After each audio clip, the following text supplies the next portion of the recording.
Yo, yo, yo, street people! Gabraham Lincoln here in the streets. This is episode Buckle My Shoe 112. And joining me today is the king of the pack, the Queen's daughter, Ace. Alright. Alright. The Queen's daughter. I don't know, it was just card references. The Queen's daughter. The Queen of Hearts. Yeah, but Ace is more than Queen. Yeah, but it depends, doesn't it? You can decide. It can be one or. Yeah, but I'm going with Vegas law. Oh, you're going Vegas law. Alright, yeah. Plus, street people sounds incredibly racist. It's like calling Italian. Everyone's in the streets, me. It's calling Italian language pizza English or something like that. It's like it's just racist. Street people. Yeah. But the fucking Italians with their pizza English. I went to a casino the other day. Speaking of Vegas. You didn't go to Awesome. Vegas. You definitely didn't go to I Vegas. didn't get to Vegas. No, I didn't get to Vegas. It was awesome. Free food. If you stay past 11, you get like a free buffet. And there was loads of Slaying them vamps. There was loads of Chinese people there, but putting on bets of like. Yeah, I used to go like all money. the time when I was at university, and yeah, and they fucking go mental and smash the table. There's like a group of Chinese people that are always in there, and like I saw this woman, and she wasn't just messing about. She was going for like the 50 quid chips. Oh yeah, they and go just throwing them on the table like wherever it lands. Don't give a shit. And yeah, no, it's mental. weird. It's weird how the Chinese over here. I don't know if I think it's illegal in China. Actually, I think there's only one place in China or something you're allowed to gamble. Yeah, oh right, I think so. I think it's maybe only Hong Kong or something. I don't actually know, or maybe it's I don't know. But anyway, yeah, there seems to be like a big betting culture within the Chinese community. Yeah, there does. It's always like kind of, like it's always mostly Chinese people in there whenever we're going. Yeah. But it was when I used to go. It was cool, but yeah, it was good. It was good. I won a tenner. I went out of the casino up, and that's a win. No, I always go up. Yeah, so do I. Yeah, I don't think I've ever. That's why they call me Green Fingers. Because I like to garden. That's not why he likes it. That's not why he likes it. That's why he's called it. That's not why he likes it. That was no reference to anything. I'm tired this morning. They call him Green Fingers. It's not why he likes it. I'm tired this morning. So, I thought I'd do a takeover. I thought I'd squash it all in a bag and crawl down your chimney with it. Squash what in a bag? This podcast. Because she was talking about casino.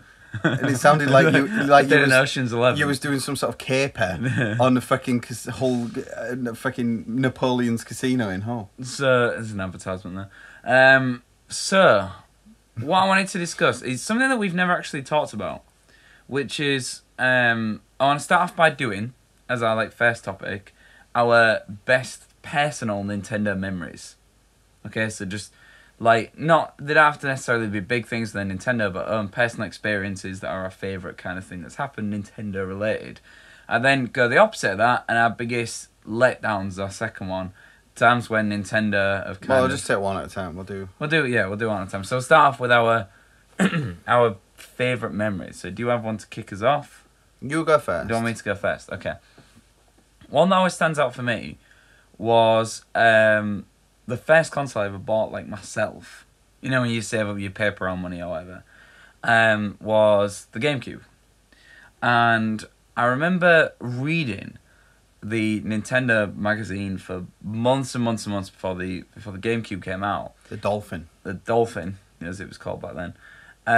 And reading about Luigi's Mansion. And seeing the pictures.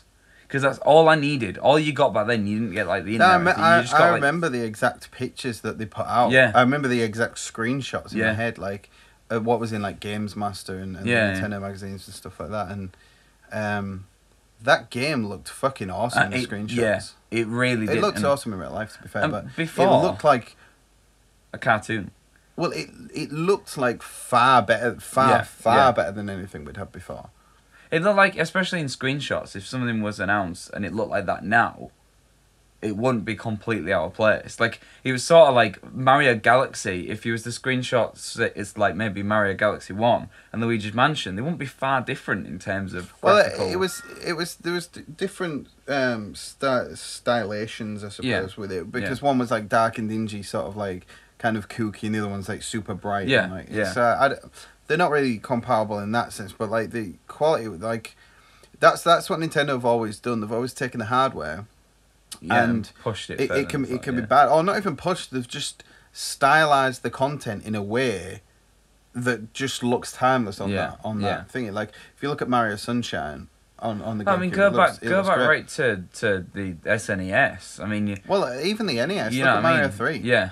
Like, Mario 3. Yeah, that's on the same system as Mario 1. I know. Unbelievable. I know, it's madness. Look at Kirby on the NES. I know. That Kirby still looks gorgeous. Baller.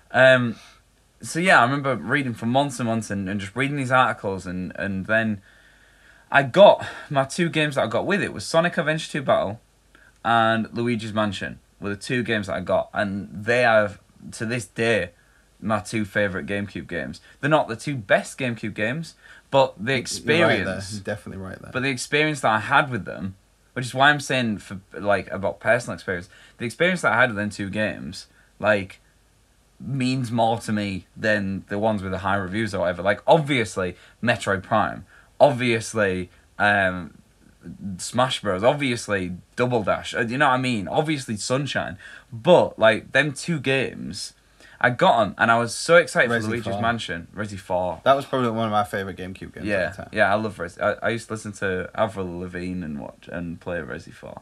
That really takes the scariness out of it. It's a weird mix. I know, because I was a little kid, I was scared. He was a skater.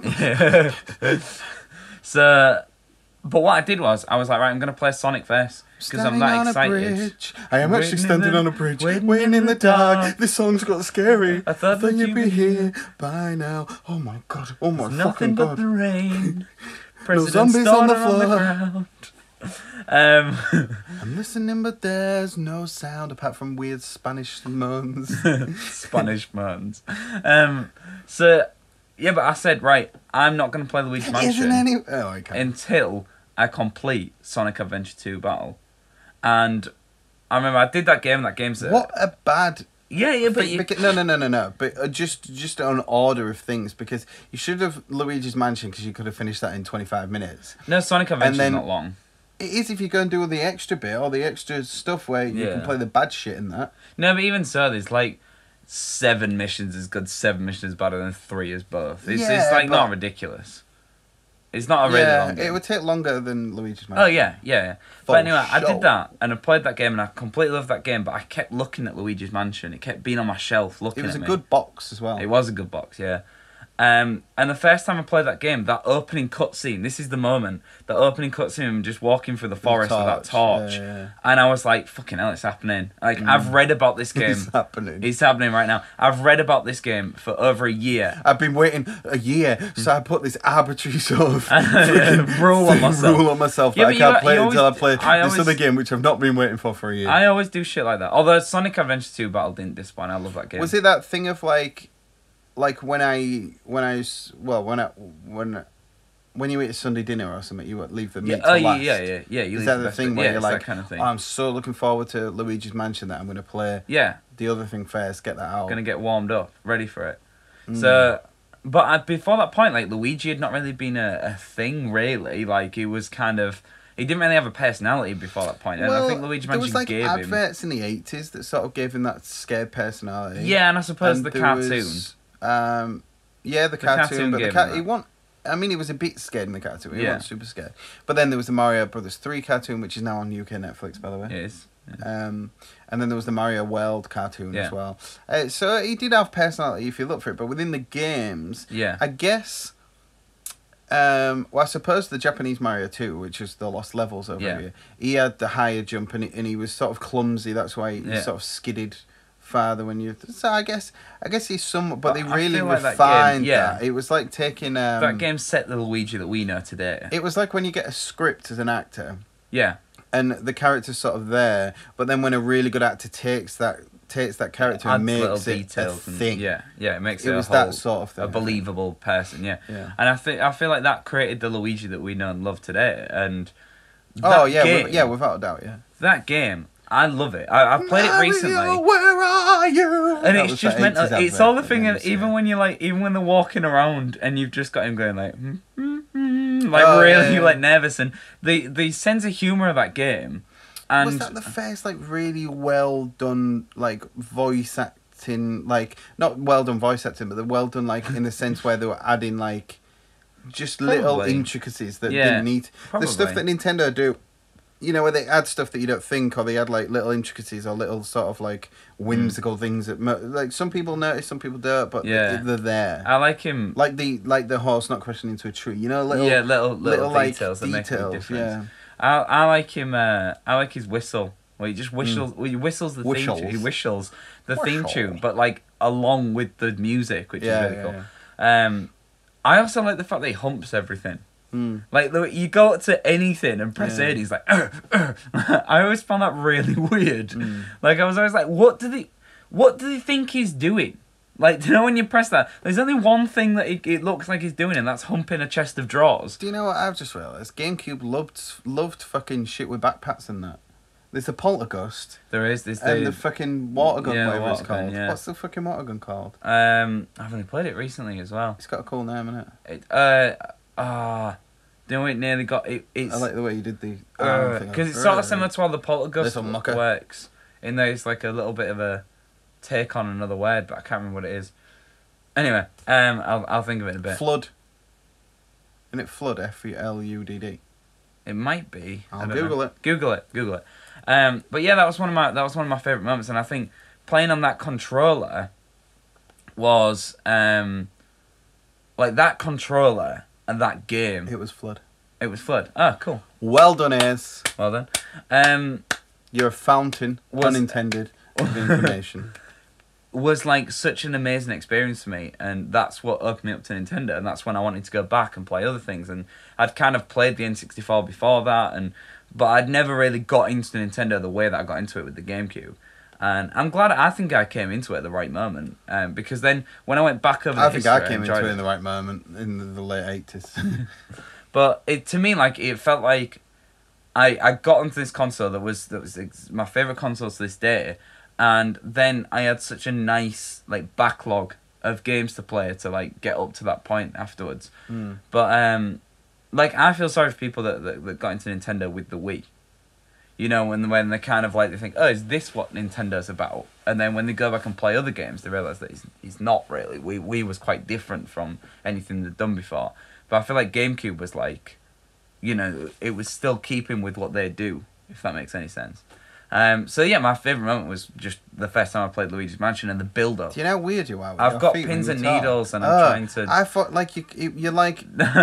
your foot... I can't even explain it. It was like a conductor's arm when he was talking. It was like... It was gesturing. And I was like... Do you normally do that? No, I've got real bad pins and needles. Gesture with your sort of foot. No. Hello, my name is Gabe. It does all this stuff. That gave me real bad deja vu of a dream I had. Anyway, so y'all go. Oh, sorry, that's not phone's not going off. Sorry. So your favourite, like good moment. A good moment, yeah. The bit that was like kind of a personal one, you know, because like it's obvious. There are obvious ones, you know. Shiggy with a sword and a shield is one. Reggie's My Body Is Ready on, you know, from any of the directs or the first time. Yeah, but they were just funny. They're like big, but they're big memorable moments. But something that personally, like, happened or you played a game and you had a personal experience. That it'll have probably been either getting an NES like when I was tiny, or do you know what it probably is? The Game Boy. Okay, the original fucking army tank. Yeah. Radiator Game Boy thing. Yeah. I'm conducting you now to get rid you of are, yeah. You're like, sorry. Can I talk yet? Louder. I can't lift my leg down. They can't see your foot anyway. No. Yeah. So, I loved the Game Boy. Yeah. There was some just really fucking rad games on there. Yeah. Like, because it was the first time but I do remember. I really fucking distinctly remember. I had the Game Boy. Yeah. I got it for Christmas. I got a bunch of games with it. Mm-hmm. It won the first year it came out. 'Cause it came out in like 89, but I think over here it came out in 1990. It was maybe 1991, 92, something like that. And I remember getting it and getting a bunch of games and stuff with it and getting Mario and everything. Mm-hmm. And just got like, yeah, my distinct memory was I remember opening that on Christmas morning and just being like, oh, cool. You know, because when you're a kid, you're just like, all right, cool. I went like super stoked for it. I don't even think I'd asked for it. Yeah. And like I got it, but then I was never off that thing. I was on Kirby like constantly, and I probably played Kirby like more than Mario. I mean, the Mario controls were a bit funny. And Yeah. Mario was this tiny little diddy sprite, and I felt like Kirby looked a lot better. That Mario game's fucking just whacked weird. to Yeah, shit. it's really it's weird. Fucking really weird. But then fucking like fly things that go like jump up and like sideways. I feel but I used to fucking bang on that Egypt level. Yeah, it was like World Egypt. 2. How annoying was the music? No, I loved it. Oh no, it used to do my head in that. I can't remember the tune. I used to love it. I loved it all. I thought the soundtrack for that was fucking the full game. But I thought Kirby was probably the best looking. But it was Gunpei Yokoi that produced that game. Was it? The producer for that game, I thought it was probably the best looking game on the Game Boy. Kirby. Metroid was a bit weird because the sprites were fucking massive. Yeah, the opposite of Mario's effect. Yeah. There was loads of like really weird platforms like Bugs Bunny and shit where the sprites were just like the size of the screen. I think. Yeah. I don't think I ever played Mega Man on the Game Boy. Yeah. But I believe they maybe have big sprites as well. Yeah. I'm not sure. I never played it, actually. I probably should, because I'm a big Mega Man fan. I feel like they were trying to go for that thing with the big sprites of like... Yeah, they were trying to get the detail in there. Yeah, exactly. But the real moment was like Link's Awakening. I remember getting that and just... and as well, another thing... No, this distinct memory that I've still not gone through. Yeah, sorry. The distinct memory was like being after Christmas. You know, when you got your spending money and you're like, mum and dad take you to like... back then it was like Debenhams or some shit like that. Because they were the only place that had like video games, it seemed. Or you go to Toys R Us. They didn't have the video games out. They just had these like... it was really weird because they used to have like the Spectrum games out that were like £2.99. Yeah. Did they not used to have the booklets or something? No, it was just a card. Like a card, yeah. With the name on or whatever. Yeah. So he was like, don't know what the fuck I'm getting. Which was weird. But they used to have the Spectrum games and the tapes out there. Because I remember buying loads of them because I had a Spectrum 1 to 8K Spectrum, Sinclair Spectrum, whatever. And I used to buy the games there and they were like $1.99, $2.99. Yeah. I remember having Wonder Boy. Sega made. Wonder Boy. What other game? I had tons of games. APB, fucking Ghostbusters, Ghostbusters 2, Bubble Bobble. I had fucking a shit ton of Tubin. Do you know what Tubin is? No, I've never seen Tubin before. TOOBIN apostrophe. Okay. I'll look it up. You look it up. I might recognise it. It's fucking rad. And that's the only way. Remember the word rad when you look it up. It used to be an arcade. Okay, but it's on Game Boy Color. Let me try and find the actual. Oh, is it tubing? As in like you're in a tube. Okay. Yeah, and he was just this rad dude going down a waterfall in the tube. Actually, I have seen that. I've seen that. That is the back cover of the case that I had, the Spectrum version. Awesome. It's just rad, isn't it? Tubing. Yeah, it's cool. It was a big arcade game. The game was like, it was just like top down. I think I've seen it in an arcade. I think that's where I've seen it. Anyway, where was I at? So you go to like Toys R Us and shit. Yeah. And I remember going to, I think it was Dixon's. Okay. In Beverly. All right. I went in there and remember seeing two things. Right? Okay. One was the Game Gear. Okay. The Sega Game Gear, which the thing with the Sega Game Gear, it looked cool at first. No. Yeah, for anyone who doesn't know, it played Master System games. Yeah, it did. It played them in full color, and they looked great. Yeah. They were big. They were kind of like these chunky, fat black things, and they were like, they basically played. I think you could get an adapter to plug in your Master System games. Yeah. Which is weird because we've got a pile of Master System games. Yeah, we do that. We've got James Pond 2. I can see Spider-Man. Marble Madness on the top, I can't see the rest. I don't know what else is in that big stack of games. Yeah. But yeah, so was in the store and I saw this and I was like, shit, I've made a mistake. Well, my parents have made a mistake. Yeah. Look at the game crypts in full colour. Turn around and slap your mum. It's fucking... Bitch, you fucked up. Yeah. It was like... I was like, because it was playing Sonic 2 for the Master System, the one where you start underground and you're in you're in like a minecart. You land, yeah. and it had that playing. I always tried to jump over the mine. And I had that game on the Master System. Yeah. And I was like, oh, fucked up. Yeah. My mum and dad fucked up. And it had that boss, you know, with the little 2 pincers. Yeah, and then Eggman's at the top, like dropping bombs. Robotnik dropping bombs, and you have to So it was that, and I was like, oh shit. But then it turns out the battery life was absolutely fucking terrible, and then my best friend had one anyway. Well, I didn't know at the time, but he got one for that Christmas. And yeah, the battery life was it took like 6 batteries, and they lasted about 40 minutes, I think. Jesus. Yeah, it was an expensive thing to run, but you get the AC adapter, but then you might as well play your Master System. Yeah, true. Yeah, so I was like, oh shit, fucked up. And then no, this must have been Christmas '92. Right. Okay. Because we walked down the next aisle, and oh no, these are 2 memories from 2 different times. Okay. That was a memory from then. Another memory I've got, which was from later. It must have been from like 90. Yeah, but you didn't explain why that's a good thing. No, I'm saying the Game Boy, memory. not that memory. That was just a distinct memory. I had like real like vivid image I've got in my head. And yeah, when Link's Awakening came out, it was just like playing Zelda. That was a bit later on. Yeah.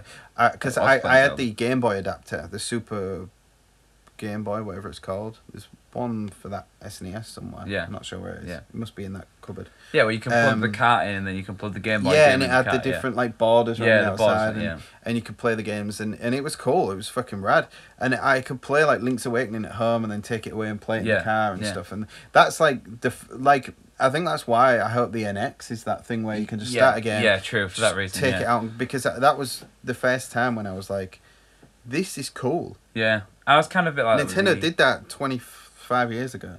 I was kind of like that with the Game Boy Advance and the GameCube. It was similar. It was similar. Although that was quite difficult to get hold of. You know. The Game it was. Boy, do you know what that one was called? Go on. It was just called the Game Boy Player.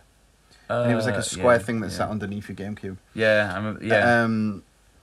Yeah. So I really just was fucking loved the Game Boy. Yeah. Just remember playing the shit out of it. I completely. I have a lot of good memories of handheld games consoles. When I used to go on like holidays as a kid, and it was always like there's always loads of driving or whatever, and you know some of my best gaming memories are completing handheld games. You know, like in the car or whatever in the back. You know when you kind of like. When you're forced to sit for hours and you're like, right, what am I going to do? And then the thing with the Game Boy is, them times, you actually look forward to that. With the light and the magnifying glass, and you felt sick after a while. You was like, I can't wait to go on this long car journey now, because I've got all these games that I want to complete. It was Christmas 1993. Okay. Okay, it was and 93. all through the house. No, it was 93. The 2 memories are the same memory. Not even a mouse, sir. Yeah. Nice. The 2 memories are the same thing. Yeah, okay. The same day. Right. The same shop, Dixon's, Beverley. They do make it Beverley easy. High Street, right? Was there. And then I'd seen that and I was like, oh, cool. Then I went round the next corner. Yeah. Do you know what I saw on a TV? Go on. Mario All-Stars. The intro bit with with the cat. The whole, yeah. That playing. And I went, Mum, I need that. Oh, whatever. And I probably didn't get it. I got it probably quite late. Probably like 94 probably got the SNES. But there was a ton of games already out for it. Yeah. So I got like the best games. And then a worst memory, which we'll do in the next topic. Yeah, we should do the next no, one. I'll leave that for later. Oh, right, okay. That'll include that. But yeah, probably the Game Boy. But then there's some like seminal announcements that Nintendo have done when they came out with the Wii at E3. I know. Just like, that was my other good memory. Was like, and this is the most ironic bit is the first time I played Red Steel on the Wii, which was like a shit game. It was like a launch game. Wasn't it? It was a launch game. It a launch game? Yeah, it was a launch game, definitely, because I was one of the first people in Hull to get a Wii. Because I'd ordered it nice and early. I knew this thing was coming out. I got really excited. And I went to Blockbuster to pick it up. And I got it and came home, and Red Steel was the game that I had. I could only afford one game. And I put Red Steel on. And you type Red Steel into Google, and the thing that comes up is a red washing machine. And the first time, like, I was with the gun and stuff, I was like, alright, I've done this before. I have played Die Hard on the PS1. You know, when you're like shooting at the screen. But then a sword fighting section came up. And it was like oh my god. It had gorgeous concept art. Yeah, it did. Like proper like. Yeah, it was like this weird. It was really Japanese, the style of it. But No, I think it was cool. like the comic booky. Yeah, but it was like that like early 2000s like comic books. Like 13. Like the game 13, that kind of thing. But yeah, and then the first sword fighting bit came up. And like I said, this wasn't a great game. And I kind of realised that after playing it for about 3 or 4 hours, I was like, actually, you're just doing the same thing over and over. But yeah, the second I had to use a sword on the Wii, I was like, this is the future. You know, he was just like, this is where gaming's going, and I like it. This is gaming! Yeah, that's what I did. So yeah, I think that was another moment for me, which is, again, like, these are all personal memories. But Gabe, you were wrong. I know I was wrong, and I'm glad I was wrong now. We all had that moment. We were all did, wrong. Yeah. Where we thought this is where gaming's going, and no, we weren't wrong about that. It was going that route. Yeah, but the fact that it should do was wrong. Because I also obviously had Wii Sports as well, didn't you? And I remember just like playing hours and hours of Wii Sports, and now I'm just like, why? Why? Like, another thing I really remember is when they announced the Wii U and they had that Zelda demo with the spider, like Twilight fighting Princess that giant kind of thing, spider, yeah. In like HD, and I was just like, okay. I remember watching the Wii Sports. This is the way you're going. This is you've gone right. We're going for hardcore gamers. They went for a dark Zelda. They went fucking and then did a fucking U-turn on that. Yeah. But yeah, they had that running. I was like, okay, that's I remember seeing the golf ball on the gamepad on the floor and just being like, okay. No, I was alright. I was excited when I saw that. I was like, that's cool. But yeah, I think the first time I played on a Wii, because I'd pre-ordered that thing, and the thing is I pre-ordered it and I wasn't really that excited for it until I actually got it home, until I saw it actually, because the Wii looks cool. It still looks cool. It looks cool. It looks cooler than the Wii U. And as soon as I took it out of its thing, I was like, this looks amazing. On its stand as well, like vertical fucking Charlie. I was like, this looks amazing. So I think that's another good memory for me. I know they're both quite modern memories, but I feel like in both them consoles, the innovation was like incredible, and even though the Wii is kind of, I'm going to talk a little bit later about my worst memories, and they come with the Wii, but the still. Space World as well. Like there was a demo where they were first announcing the Dolphin, and it was called like Mario 128 or something like that, and they had this big like weird like sphere thing like moving about, and they were dropping all these Marios, and they had 128 Marios all with their individual like AI and stuff like bouncing about and stuff, like, you know, like saying like, this is the power of the game. Do you know what I remember watching? I don't know why the hell I watched this, but it came with a disc. And it was like a demo, the GameCube, and it came with a disc, and you put it in, and it was just a demo of look at what the GameCube can do. And I must have watched that thing. Yeah, but do you remember the PlayStation Demo 1 when there was that thing where you could just make a T-Rex run? Yeah. But on this GameCube, was just going, hey, I was T-Rex. It was. I'm not gonna be running for fucking 15 years, and you just span it round like saying like, oh look, we can do dinosaurs. But it was a video that I just watched over and over of like cuts of games that were on the GameCube, and I just lost my shit over it. I was like looking at stuff like even Crazy Taxi and like it's just like a sizzle Super reel. Monkey. It was just a scissor reel of all these things, and I was like, that looks amazing. I need that game. I want that game. And then Pikmin came. I was like, I want that. And like it was just such an exciting time for me. Was the GameCube. I don't think anyone saw Pikmin and went, I want that. Everyone was like, what the fuck is that? But it looked gorgeous. Yeah, it did look good. It did. I think that was the main thing. Like, it was one of them things where like. I don't like the first Pikmin. No, but not even that it was a bad game. Yeah. It was like, no, everyone was just like, the fuck is this? Yeah. Man, what the fuck have you had a stroke, dude? And the Pikmin that I've liked is the third one. The first one I really didn't like. The second one I thought was alright, but the third one I thought was an amazing game. But anyway, we'll call it end of first topic. Yeah. Mario with his Peter English. Yeah.